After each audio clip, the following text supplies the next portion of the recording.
ఏమాత్రం భయపడలేదు లక్ష్మణుడు. ఎందుకయ్యా ఊరికే గర్జిస్తావు, వ్యర్థంగా బడాయి చెప్పుకుంటావు? నీ దగ్గర గొప్ప ప్రభావం ఉంటే యుద్ధం చెయ్యి. పరాక్రమం కలిగిన వాళ్ళు ఎవరూ ఇలా గర్జించరు అన్నాడు రావణుడు ఎదురుగా ఉన్నటువంటి లక్ష్మణుడు. జానామి వీర్యం తవ రాక్షసేంద్ర బలం ప్రతాపంచ పరక్రమంచ అవస్థితోహం శరచాపాణి రాగచ్చ కిం మోఖ వికస్థనేనా. రావణ, లక్ష్మణుడు అంటున్నాడు ఈ మాటలు.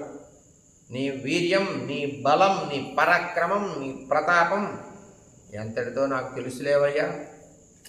ధనుర్బాణాలు ధరించి నేను నిలబడి ఉన్నా ఇక్కడ.